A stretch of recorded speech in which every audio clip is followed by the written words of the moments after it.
आणि आता आपण बातमी पाहणार आहोत राज्यातल्या दुष्काळासंदर्भातली। राज्यातल्या लहान मोठ्या 2997 धरणांनी आता तळ गाठलाय। सध्या या धरणांमध्ये 315 टीएमसी म्हणजेच 22% इतकाच पाणीसाठा शिल्लक राहिलेला आहे।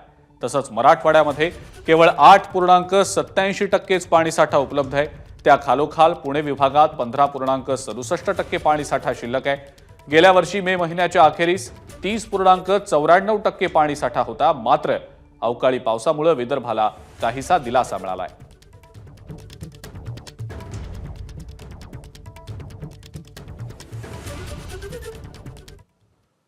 राज्यातल्या धरण क्षेत्रांमध्ये नेमका किती पाणीसाठा सध्या शिल्लक आहे आपण त्यावर एक नजर टाकूया।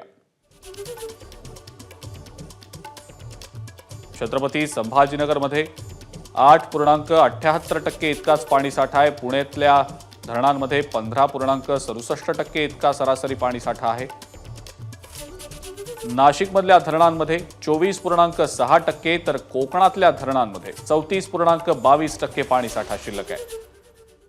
नागपुरातल्या धरणांमध्ये 38.17% तर अमरावती विभागातल्या धरणांमध्ये 38.56% पाणीसाठा शिल्लक आहे।